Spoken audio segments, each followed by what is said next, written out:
Alright, so tell me if this is you. You're playing Mashmak. When you first drop in, you're just running around, shooting up trash mobs, and grabbing literally everything off the floor.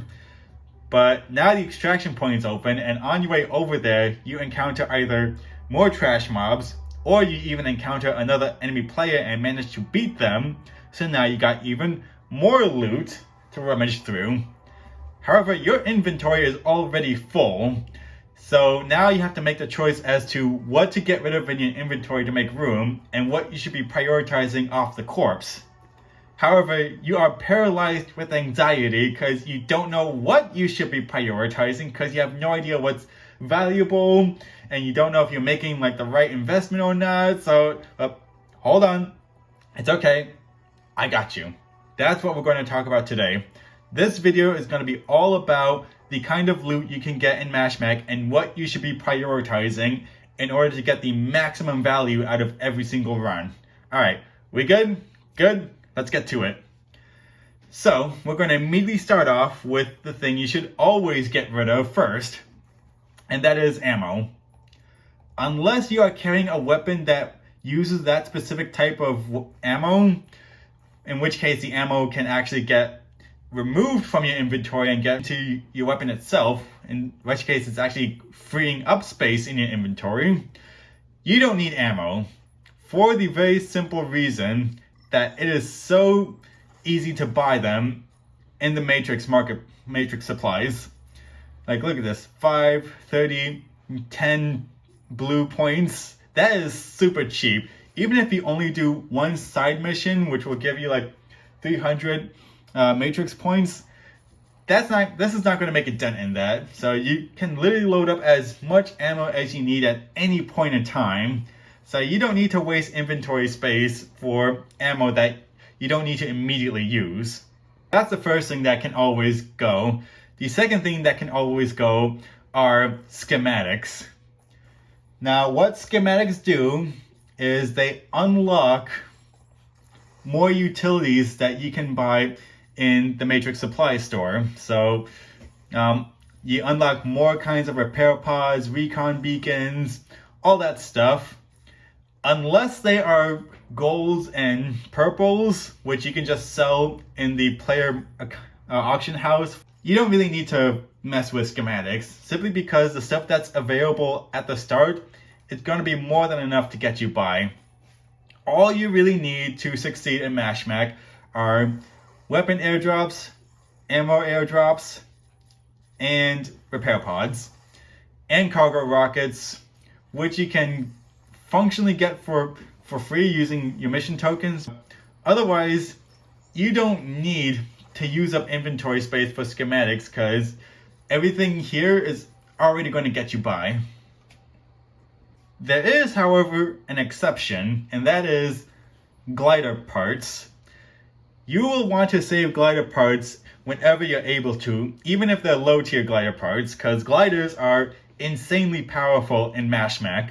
They increase your mobility, they increase your firepower, and they increase your survivability, because if opponents are below you, the glider will take damage first.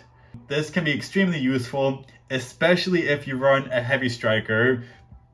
If you run Tricera, Stego, or Welkin, you basically need a glider to get anything done, because everybody else is going to be so much faster than you. They're going to get to extraction points sooner, so that's going to be even more of a headache for you. So if you like to play a heavy striker in Mashmak, you will want to get a glider as soon as possible, and that means saving every single glider schematic that you come across.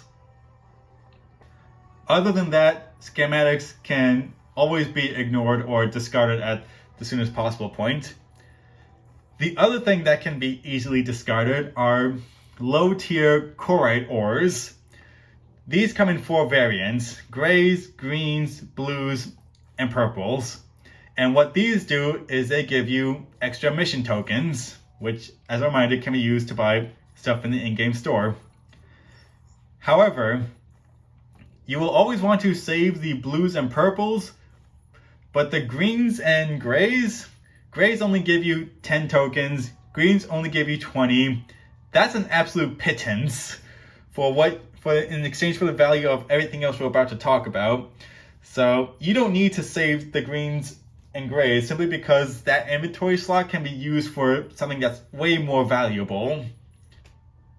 So to quickly recap so that we're all on the same page, ammo can always be ignored unless it's for a weapon you currently have equipped on you. Schematics can always be ignored unless it's for a glider part. And core ores can always be ignored unless they're blues or purples. And obviously if you have to choose between the two, duh. Everything else we're about to talk about is immediately more valuable and you should always be in higher rank, including weapons. Even if you get low tier weapons, you always want to grab them anyways, simply because having a weapon strapped on you is going to immediately increase your firepower, which is obviously going to mean good in case you come across other enemy players, and you can also sell them for a pretty decent chunk of matrix points. So you always want to grab weapons. Obviously you prioritize stuff that's rarer. As for if you had to choose between two weapons of the same rarity, it's going to depend entirely on your personal playstyle and what striker you're playing as. For me personally, I play Stellaris in Mashmak, and Stellaris has no guns, so dealing with trash mobs is actually much harder for it than it should be for other strikers. So I always equip my airdrops with Gatling guns or assault rifles just to immediately make that easier. So if I'm always going to be on the lookout for rarer Gatling guns and assault rifles. But of course, you always want to get the beam sniper, because that is easily the most overpowered weapon out of everything in the game. It was oppressive in the open beta, and it's equally as impressive in the full game. Just thankfully, it just doesn't happen as frequently, because again, they're so valuable, people aren't always going to drop with them. So yeah, that's weapons. Always try to grab weapons whenever you're able to, because you can't go wrong. Even if you don't use the weapon, you can sell it for good matrix points, and that can make acquiring supplies so much easier for you in the long run. Mod kits. You want to stockpile these as much as possible, because mods are insanely useful for reasons that I'll go over in a bit. They come in 3 variants: greens, blues, and purples. There used to be gray ones back in the open beta, but I'm pretty sure they've gone straight up removed, because I haven't seen a single gray dropped even in normal. So I'm assuming they are just gone entirely because nobody ever used them. And if they did use them, they just immediately smelt them into higher quality ones. So obviously you want to prioritize rarity.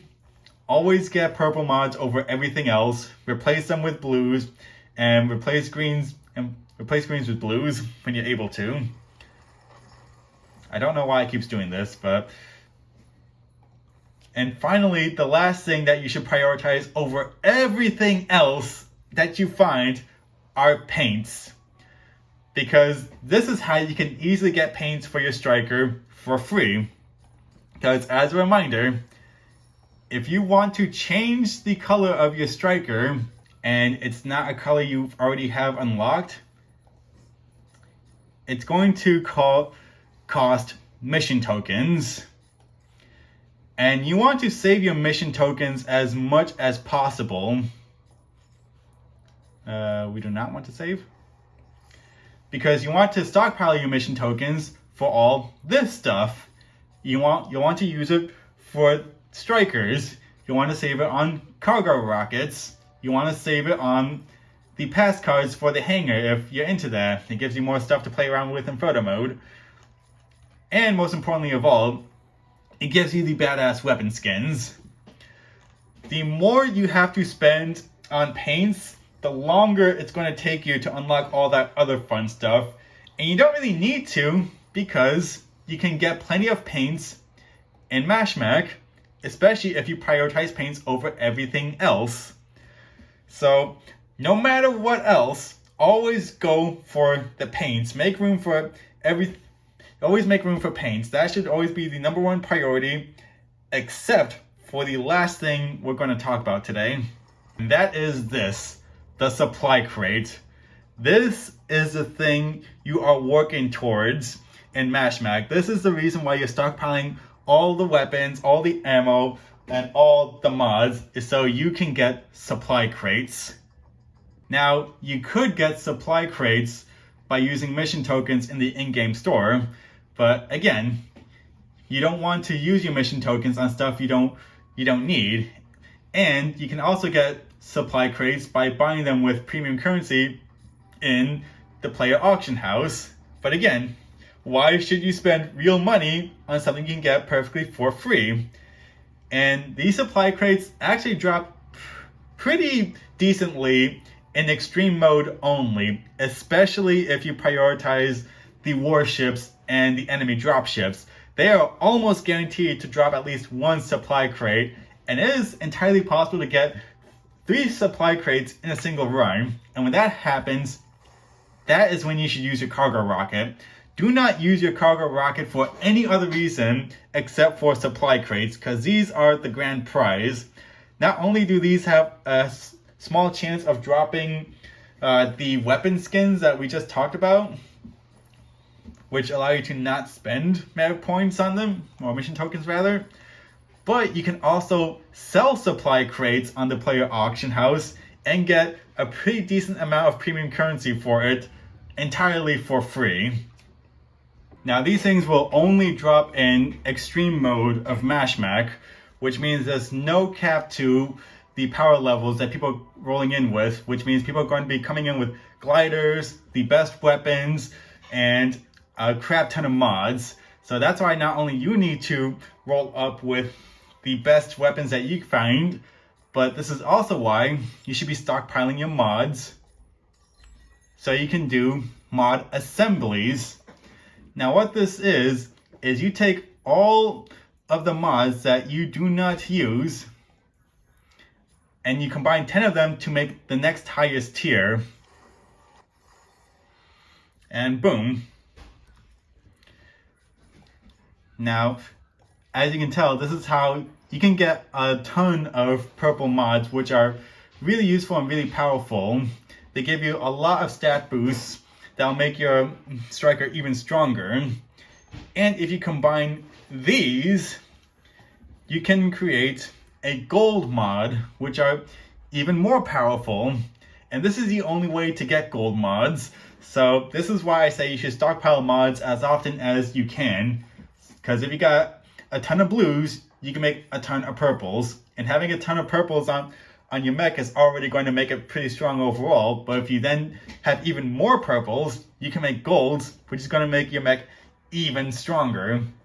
And the great thing about mods is that even if you strap a bunch of golds on them, it's not going to raise their power level considerably high, so that it's entirely possible to roll up into even normal Mashmak with a totally modded out striker. And as long as you don't equip any other airdrops, you'll be able to roll in with an overpowered mech in normal mode alone. So that's why mods are so important. Alright, so I think that covers about everything. So once again, to quickly recap, you want to ignore ammo, ignore chloride ores unless they are greens or unless they are blues or purples, ignore schematics unless they are gliders. Always try to grab at least 2 weapons or as many weapons as you can. If you have excess weapons, replace them with blue mods or any mod really. And replace mods with paints. And all of this is so that you can get supply crates in extreme mode, which you will use your cargo rockets for. Alright, I think that is everything. Alright, go have fun hunting down Stellaruses and Falcons in Mashmak. Oh man, this has been a glare this entire time. Oh, that's embarrassing. I'll see you all the next time.